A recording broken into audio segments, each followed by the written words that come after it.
Well, hello there. My name is Dave Bila. I want to welcome you to this new edition of News and Views, broadcast by Access LaPorte County on Public Access TV Channel 99. We are a weekly public opinion program addressing local, state, national topics and issues of interest to the Michigan City and surrounding areas. Opinions are the views and the responsibilities of those making the comments and do not necessarily reflect or represent the views of this program or Larry Curley and Mo's show.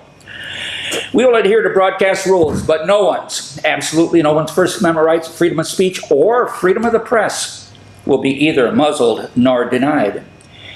Any unauthorized use of the accounts, descriptions, and events of this program without the express written consent of the three amigos is strictly prohibited. We hope you enjoy the program, the discussion, and the participants. Ladies and gentlemen, I don't have too much to say other than we've had a lot of rain, and the Strebel Pond has a weir coming along Kinsel Ditch that allows the water that accumulates below the weir, if it rises high enough, to go into Strebel Pond. Well, if you've driven past Strebel Pond lately, you will see that the water table in Strebel Pond is halfway up on the island in the center of Strebel Pond.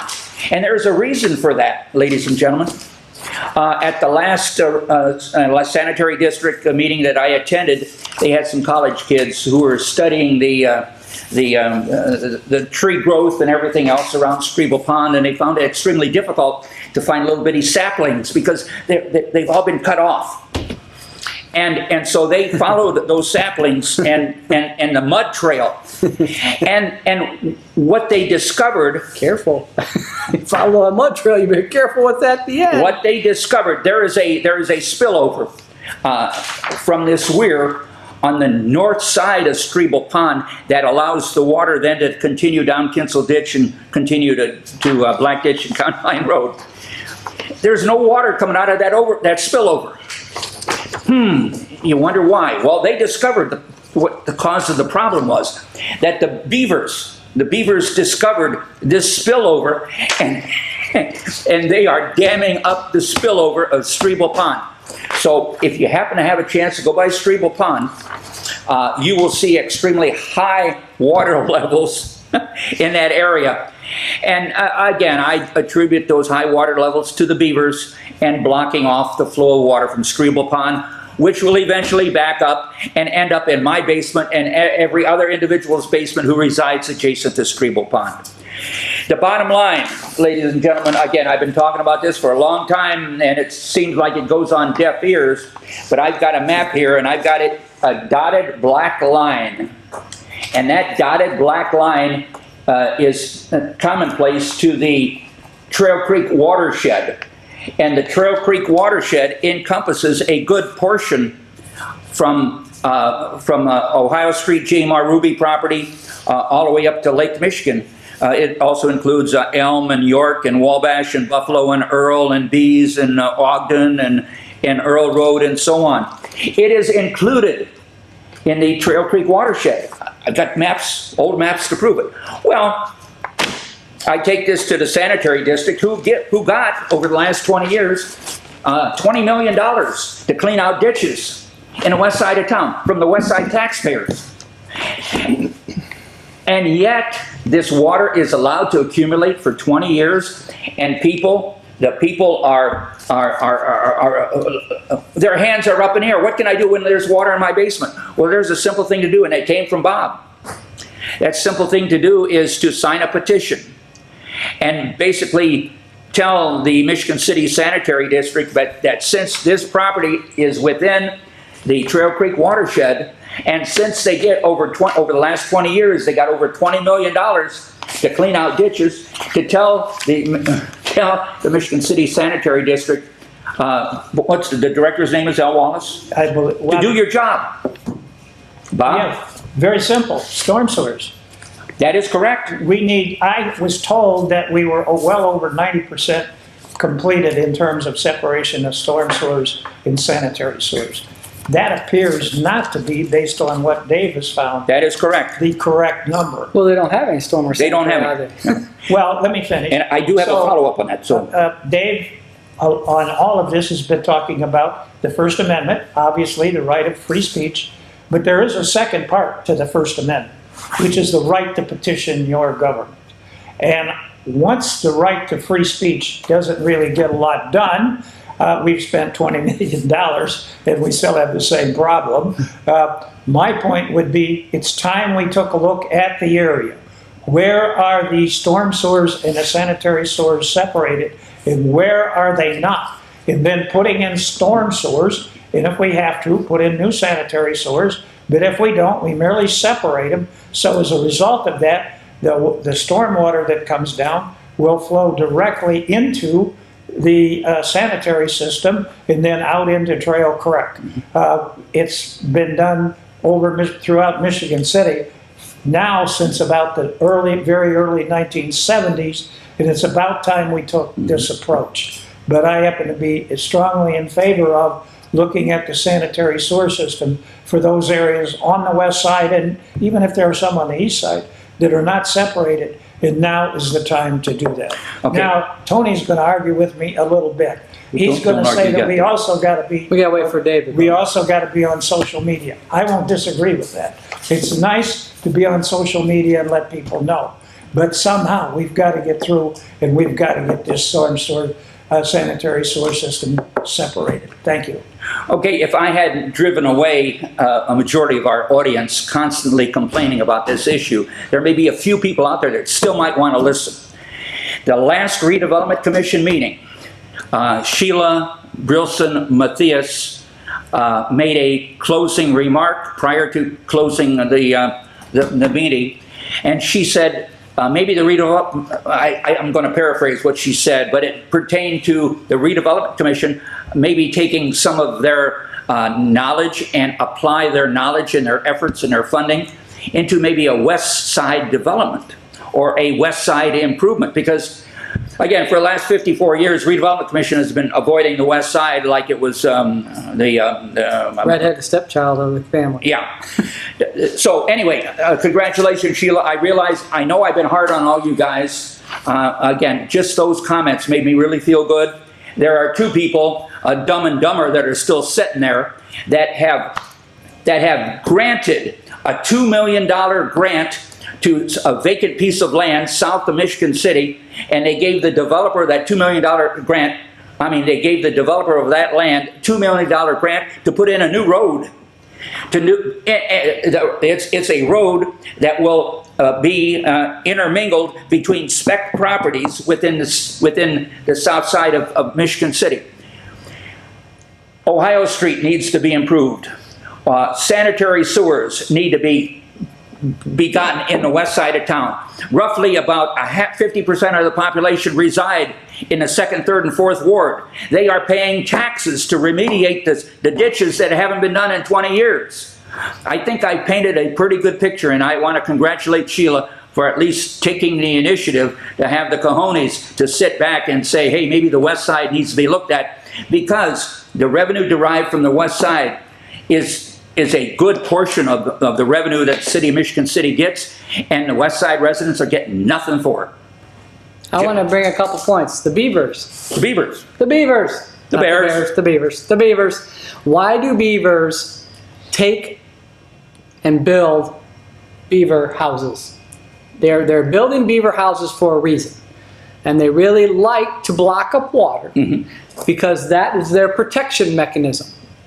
They have beaver homes, so they build a beaver house, and then they raise the water level so they could swim underneath it and protect themselves and live in there, so when their beaver families don't get killed by other animals. So that's why they build a beaver house. That's why they back up the water, to protect themselves. So they are doing something that's natural to them, and it's hindering. So that's why you have to constantly keep them from blocking up the waterway, because if they can't block the waterway, they will not build a home and they will go away.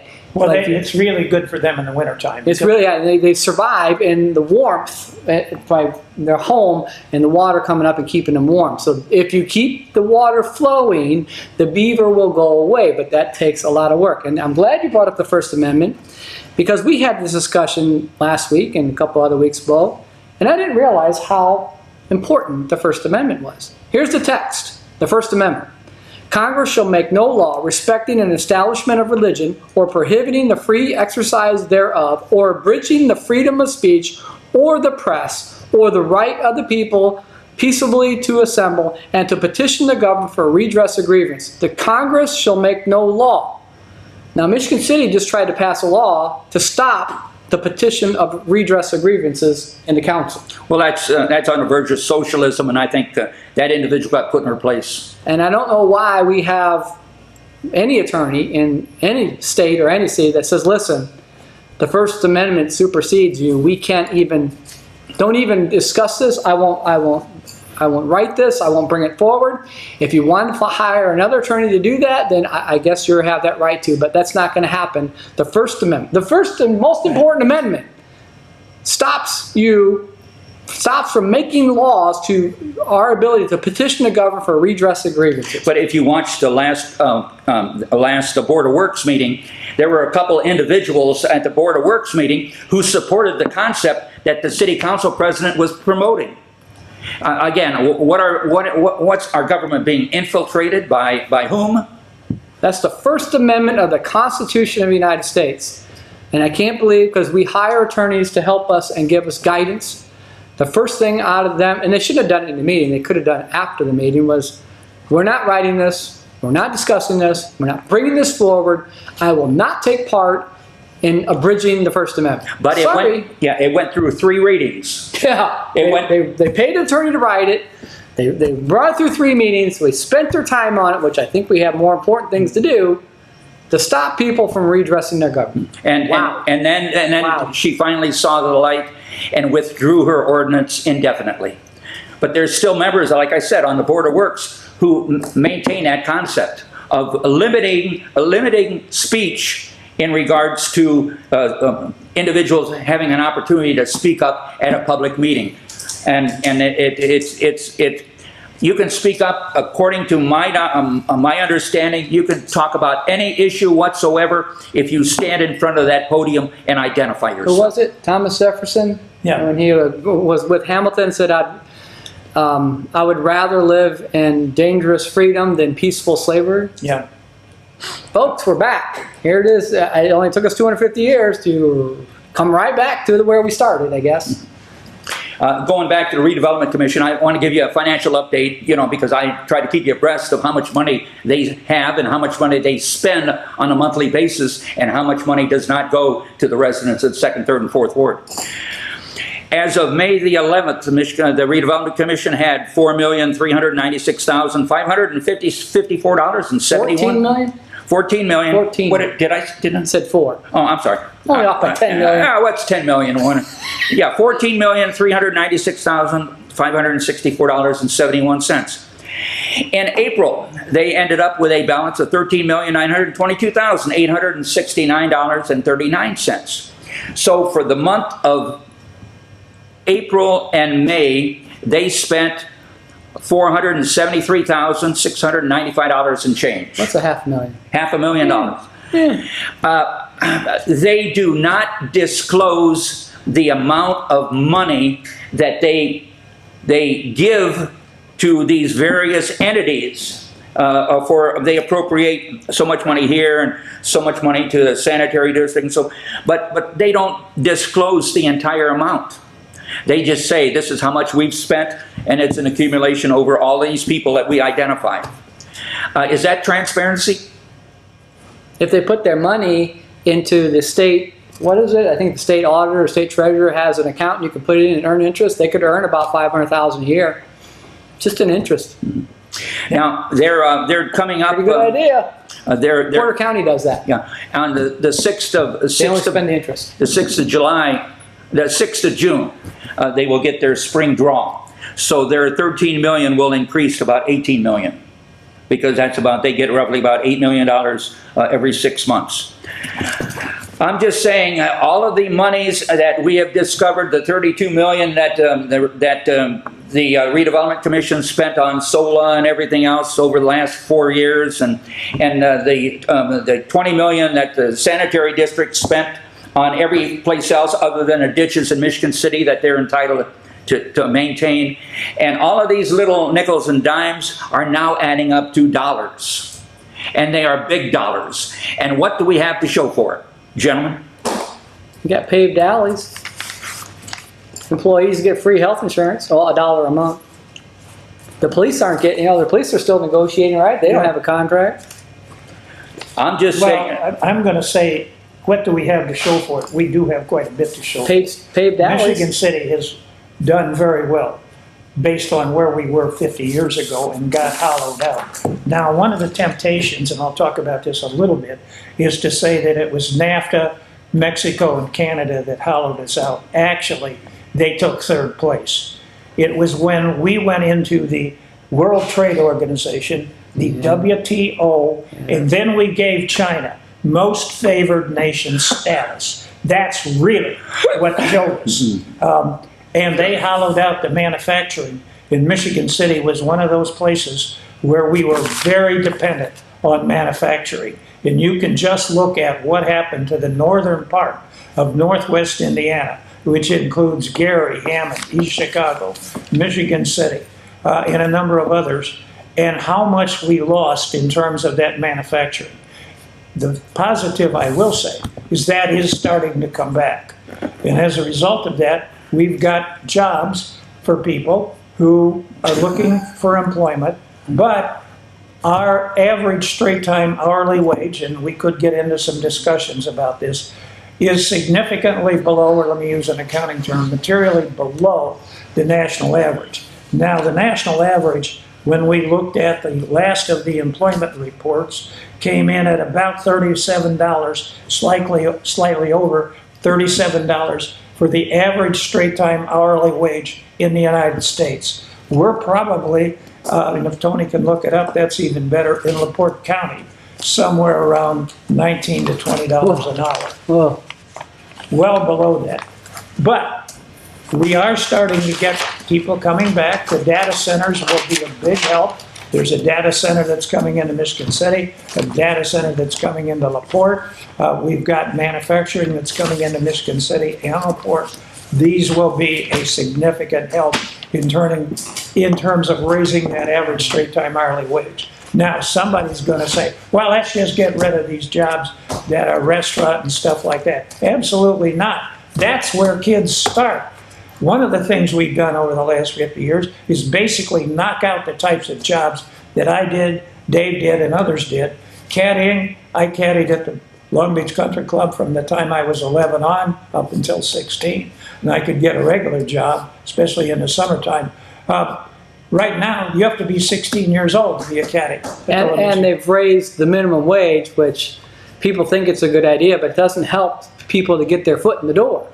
I mean, I'm cleaning cafeterias in high school. I was cleaning the Dunkin' Donuts kitchen every afternoon, and I didn't get paid that much, but you know what? It got me a start in the workforce. And it bought the kind of pants and shirt you wanted to wear to school. Yeah, and they did. Yeah, and they didn't. I got to ride a bicycle. I got to buy my first car. I got to fix my first car, and by raising the minimum wage, you're doing a dual disservice, because now the young people can't get in, and the people that are in there think they're going to earn a living. And you bring up $19, $20 or $37. So in Michigan City, people are trying to struggle on $40,000 a year or 2 jobs, compared to somebody else getting $80,000 a year and probably some pretty good benefits. Yeah, and all you got to do is walk across the county line to Porter County, where the average straight-time hourly wage is not $37 an hour, but it's significantly higher than in LaPorte County. And I did look on my phone, so I'm not just playing on my phone. I looked, it's the Trust Indiana Local Government Investment Pool.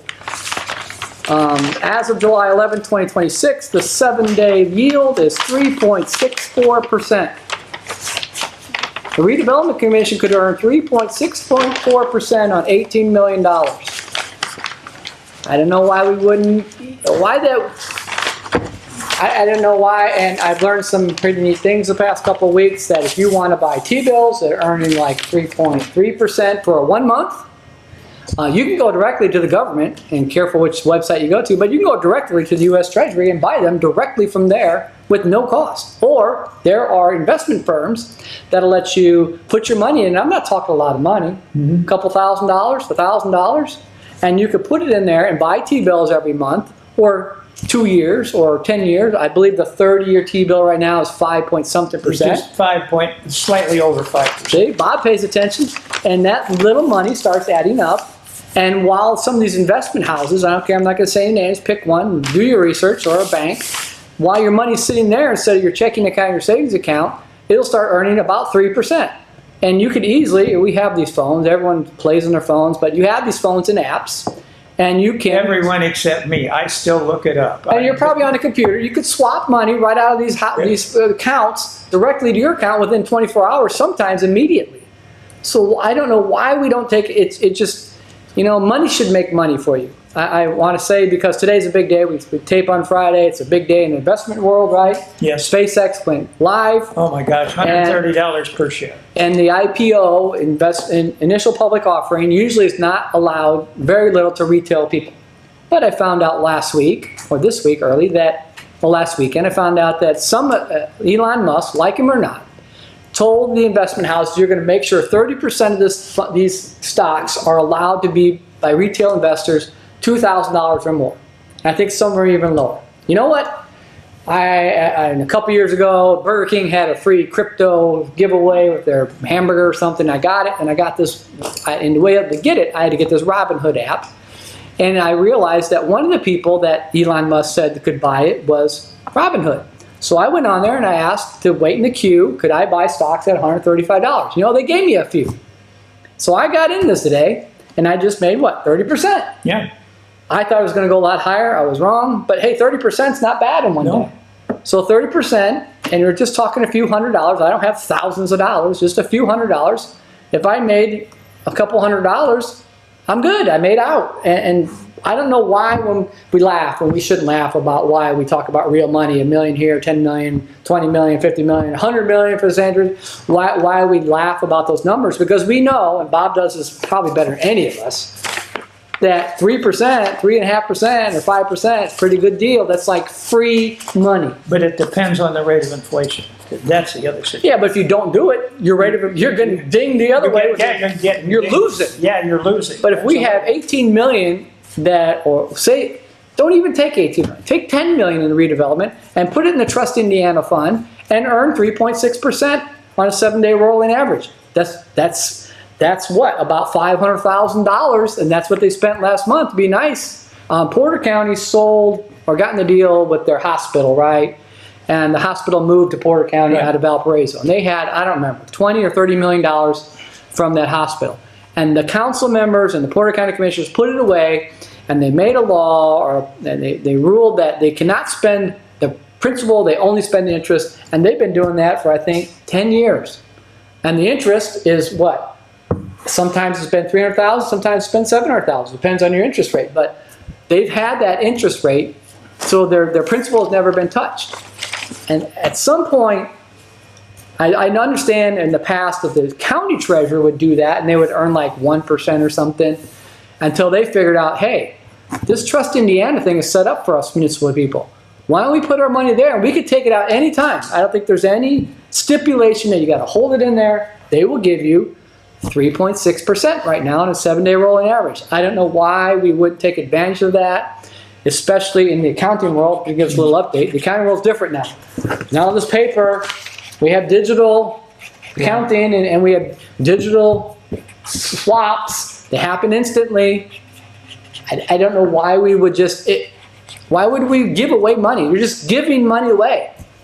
And before we get off the subject, though, I do want to go back to this situation with the storm sewers. Probably one of the things that we could do as a city to enhance the west side where they do not have storm sewers and sanitary sewers divided. Those people that live in those houses would see a significant upgrade, I think, in the value of their homes if they were able to, in those areas where those sewers have not been separated. They would put money in their pocket. Yes. Literally. And one of the things we need to do is take a look at what is the financing of the sanitary system, our sanitary sewer system. Do they have outstanding bonds that will be paid off, or based on the valuations that they have in terms of the values in Michigan City, can they afford to issue? 10, 15, 20 million dollars in a bond issue to take care of these storm sewers, and that's something we should. Couldn't they be just looking save at. the money? Well, let's go back, and people at home probably don't like financial at all. If I had $1 million and I was going to bond out $1 million a year and I was going to bond out for the next 20 years, A, I got to pay interest. B, I'm losing value because of inflation.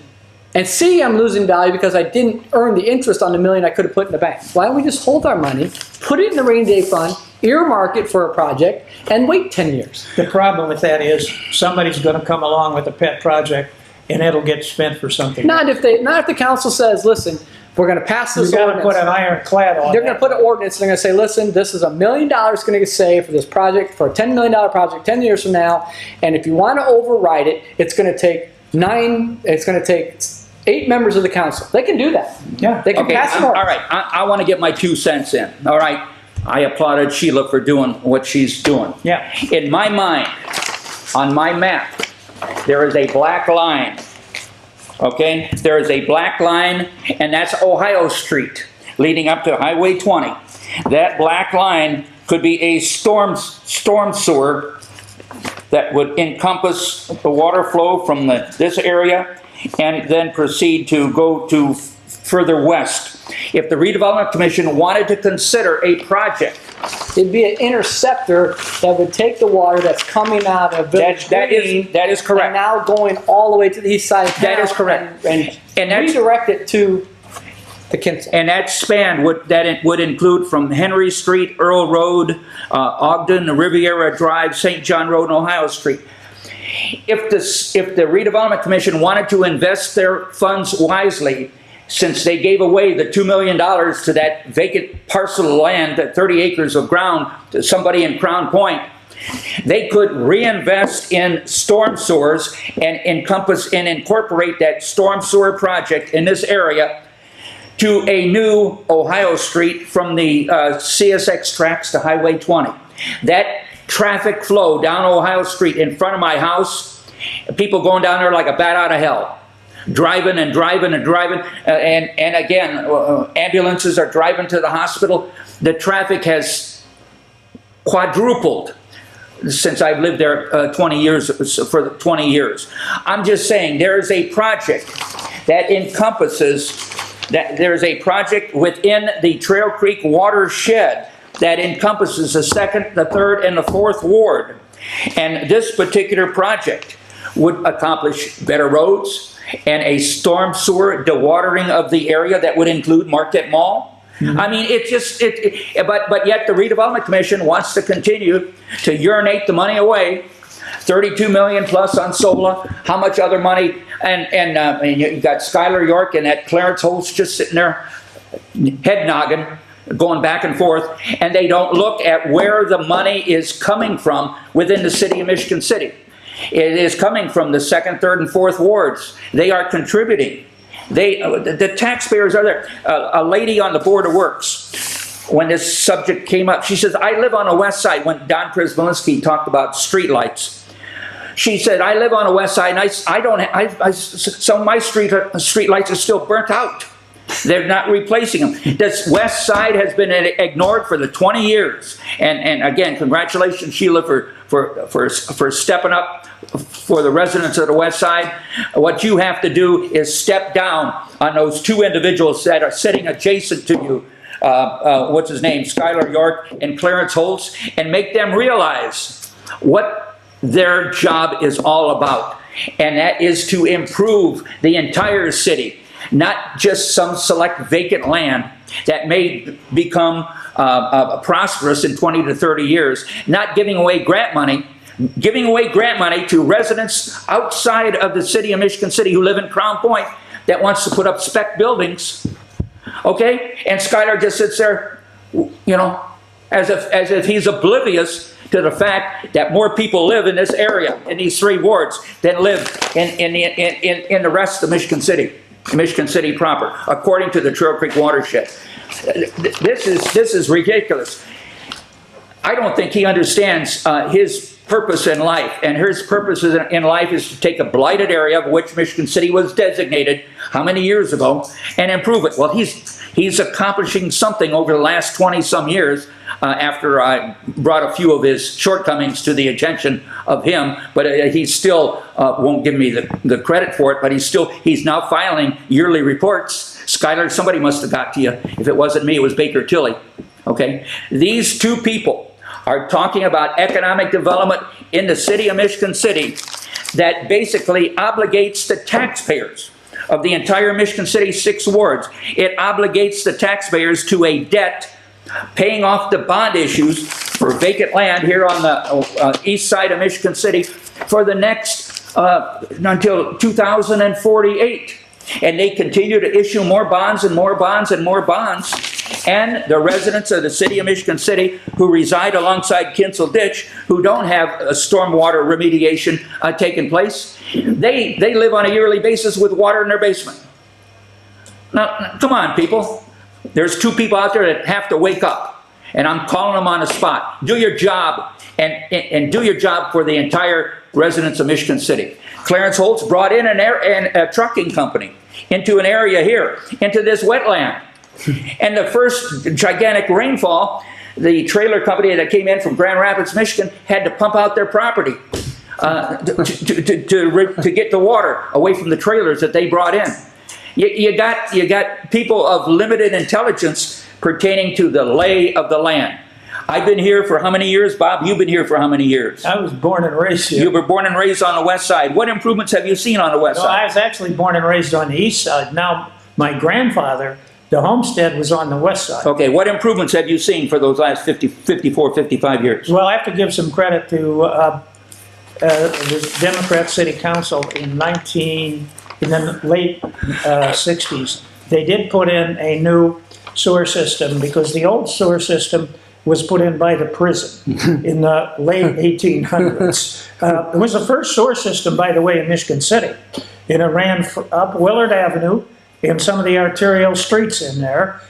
So other people, those that lived along Willard Avenue and those that lived on some of the arterial streets, were able to connect to that sewer system. The prison did it. They used prisoners to dig the sewers, and it drained right into Lake Michigan. Now, they fixed that during the Depression in the 30s, Works Progress Administration, of which my grandfather was employed by WPA. He got 10 cents an hour. If you can believe That was a lot of money in Depression. So there has been some improvements, but they were generated as a result of the prison system. Okay. And then the Democrat City Council in the late 60s did come along, take out the old sewer system and put in a new one. So some of the west side does have their systems divided. I'm looking at your map. I We're going to have remember. to figure out which ones do. I remember Mayor Oberle did all the sewer and water extension over here in Woodland Ave. He did that. That was nice. That was nice. Far cry from... That was just sewer, not storm. That was sanitary sewer and water, no storm. Okay, that's economic development for that area, Woodlawn, around by the Yeah, prison. he added that. Kudos to Mayor Well, Oberle. I'm just saying that I'm talking to deaf ears, but I believe that they'll understand. Maybe, again, if the redevelopment commission doesn't want to invest into a new stormwater project for the west side of town, and maybe they want to reimburse the taxpayers of the 2nd, 3rd, and 4th ward their contribution to tax base for the last 20 years. Maybe if they don't want to do that, maybe what they could do is bring in a portable lift station.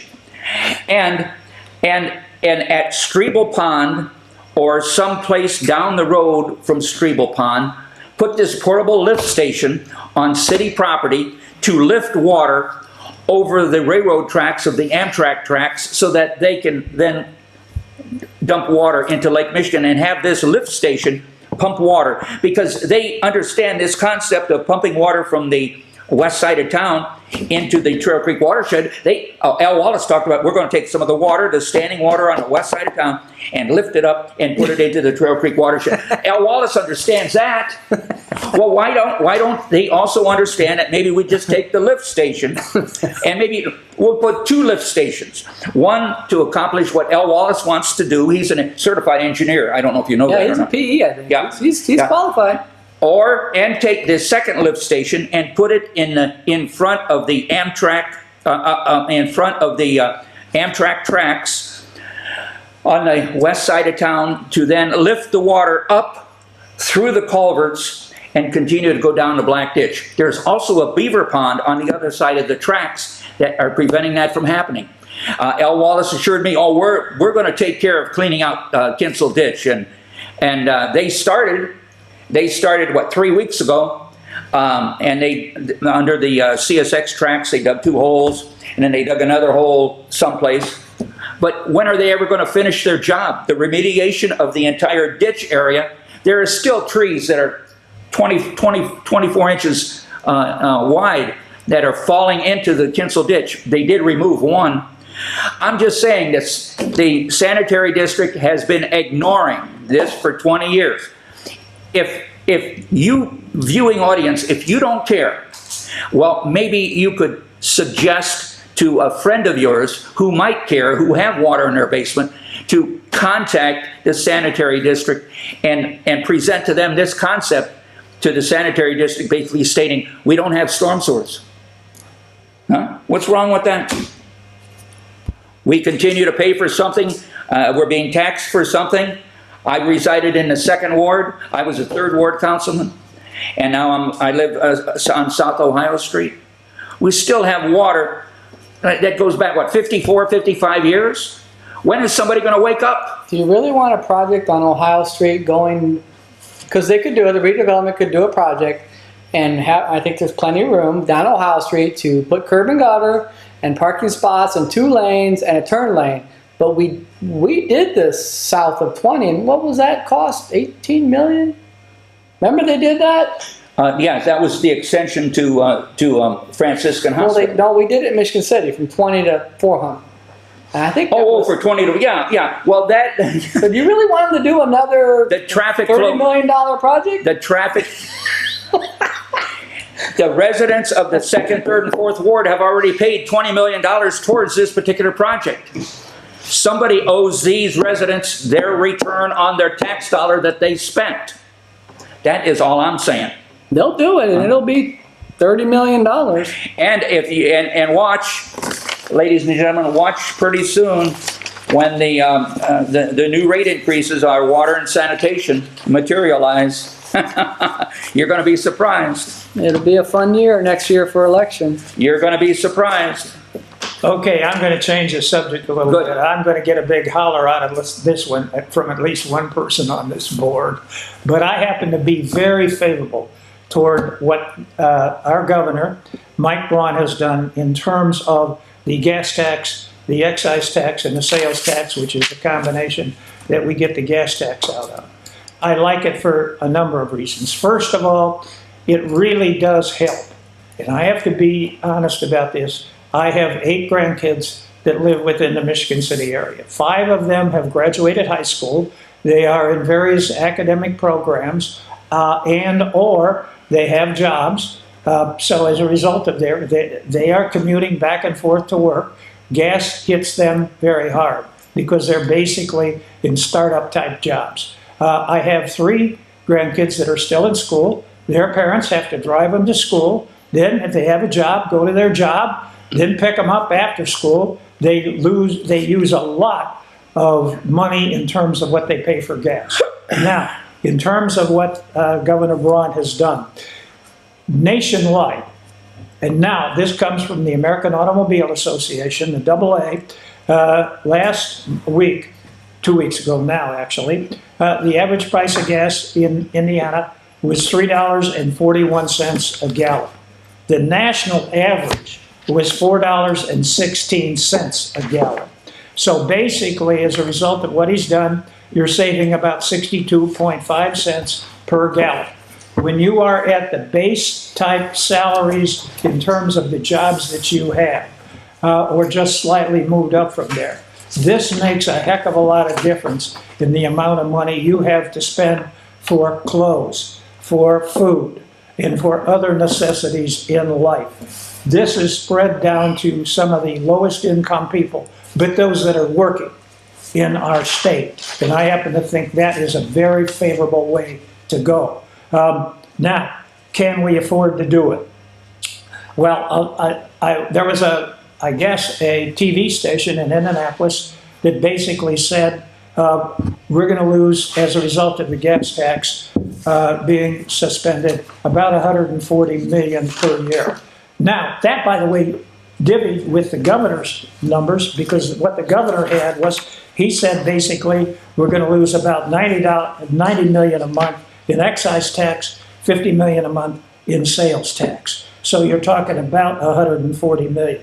Now, last year, 2025, fiscal year ends June of 2025, we collected, in terms of the rainy day fund, the rainy day fund was set at $2.7 billion. So $7 billion over the original amount that they wanted to set aside about 15 to 16 years ago. Because the Republicans that actually set up the rainy day fund, they set it up at $2 billion. Now, obviously, we've had inflation since then, but $2.7 billion. This year, what we're looking at is $3.4 billion if the December projections for the rainy day fund hit. So we would actually have $1.4 billion and still be on target, which was $2 billion, and a lot of Democrats have hollered, wow, we should take some of that $2 billion and spend it. I like the idea of what we're doing, because I don't want to get into exactly what the Biden administration did with the situation we had with COVID. They wanted to spend money. They hired people in permanent jobs. They hired people. They gave raises to people. Here, we're not spending money that will not go through the budgetary process. I have no problem in giving raises to the people that it should have it. I have no problem in hiring people where you need someone. But this should be done through the budgetary process and not through a process like this. Giving it to these people that are hardworking, that are going to work, that are trying to support a family, this is where we need to be, and I think this is a fantastic program. Go ahead. You like your guess? Well, here's how it's just structured. If we're going to lose $140 million, Indianapolis is upset because we take the gas money, we said this before on the show, they collect it at our gas stations, they send it to Indianapolis. Indianapolis graciously gives us some money back after they take an administration fee, and this is where Bob and I disagree. Why do we have Indianapolis extracting an administration fee for the money that should be captured in our town or our county instead of going to Indy? Let's say their administration fee is 1%, doesn't sound like much. 1% of $140 million is $1.4 million that the communities are not seeing because Indianapolis is taking it to administrate it back to us. Now, we can't say, because Bob's going to probably discuss, well, we need administration. Every community, every county has administration that they actually have to file reports, and some of them are this big. How big is stack in? Because some of these reports are this big.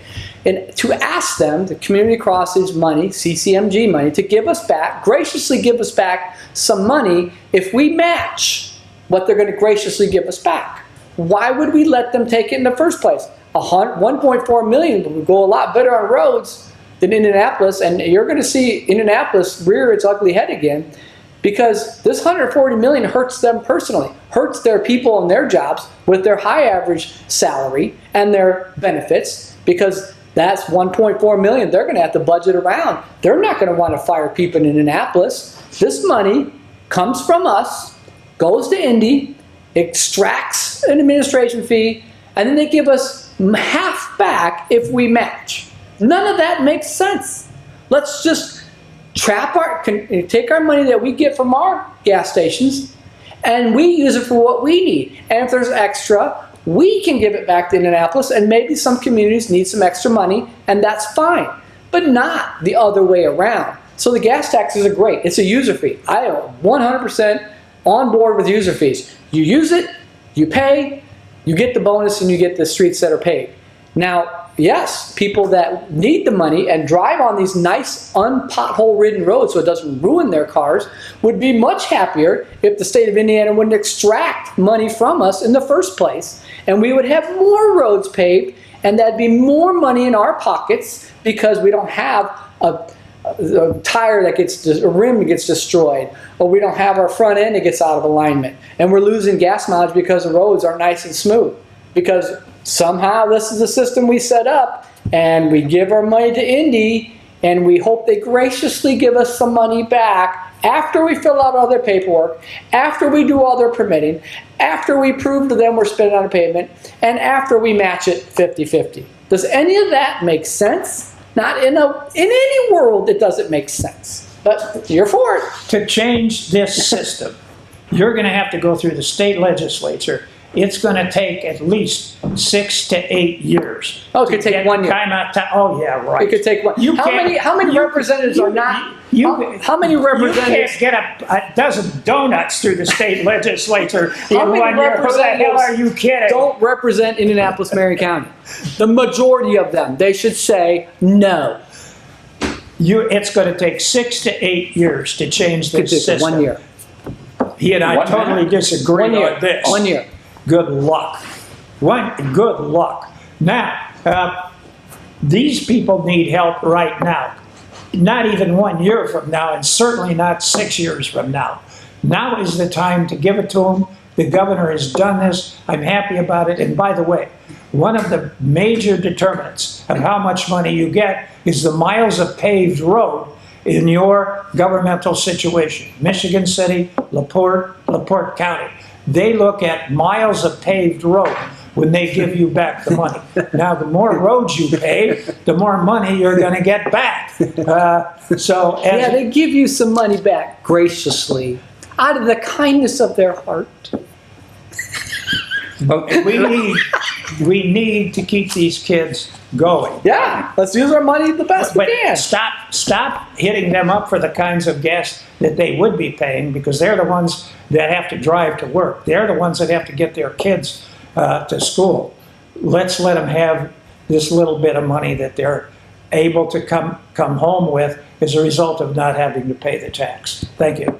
Okay, the city of Indianapolis, if I read this properly, in Marion County, their budget for roads and capital projects for 2026 is $216 million. That's the city of Indianapolis, $216 million for roads and capital projects. The city needs to allocate at least $50 million in new funds towards roads next year in order to receive the 50% state match combined with the state match and $20 million already allocated. The gracious giving them of them. The increase in funds towards Indianapolis roads for the year would be more than $140 million. $140 million increase in addition to a $216 million capital improvement project. That equates to $356 million. Does that equate to $356 million for roads for Indianapolis? Did we go to the same school? And what's Indianapolis going to give them? Oh, $50 million. Yeah. Out of the grace of their heart. You compare that to our budget. Can you imagine how much money Indianapolis proper area extracts in gas tax from the gas pumps? They should be the ones screaming the loudest. They have the most revenue from gas pumps than anyone in the state, probably anywhere in Lake County, Indiana, and they have to go beg to the governor. Make a bit of sense. And they got to pay an administration fee.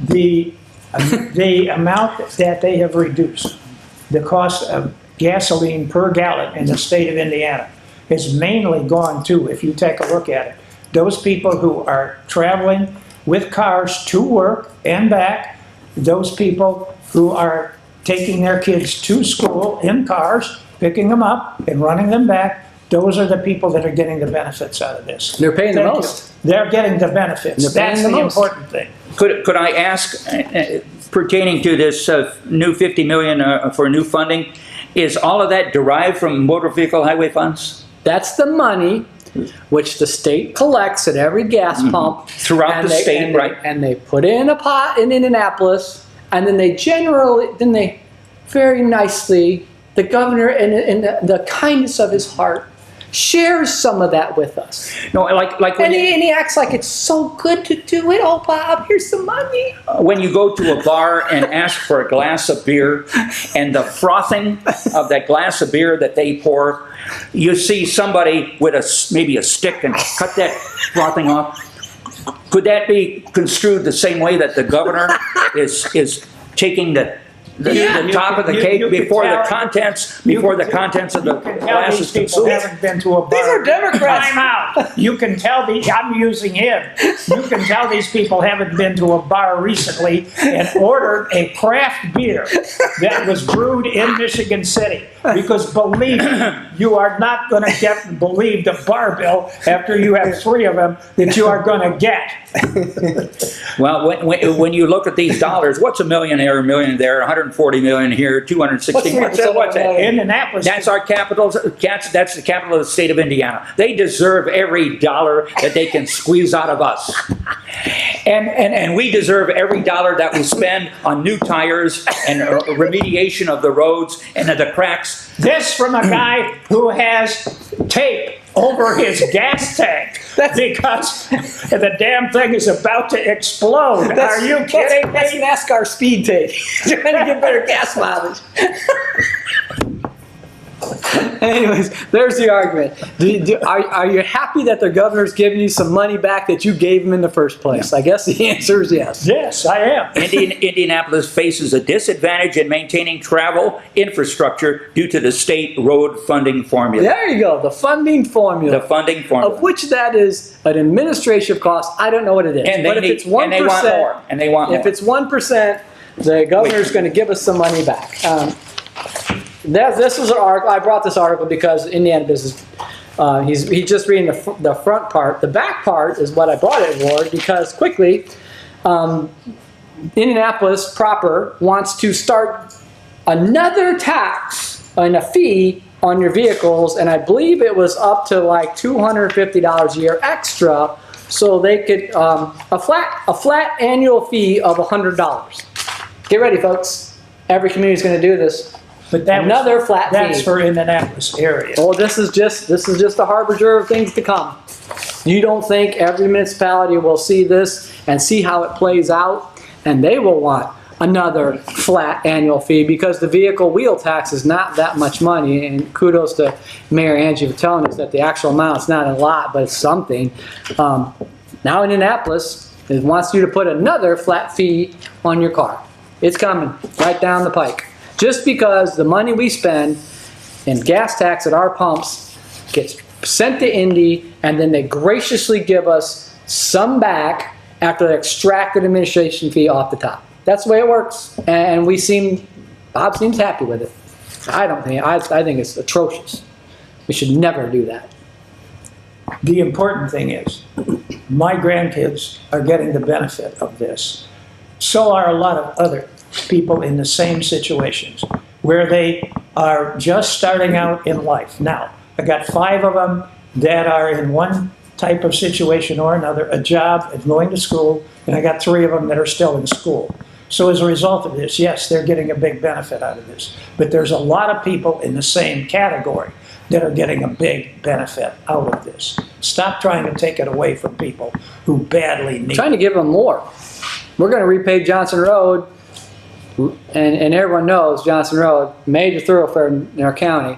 I think it was done 6 years ago. It should last more than 6 years. Now it's going to be another $1 million. That's just a question of we didn't put enough pavement down, and we made a bad decision. But we had to go ask the state, the governor, we had to ask them through this program if we could graciously get half the money to pay for the road.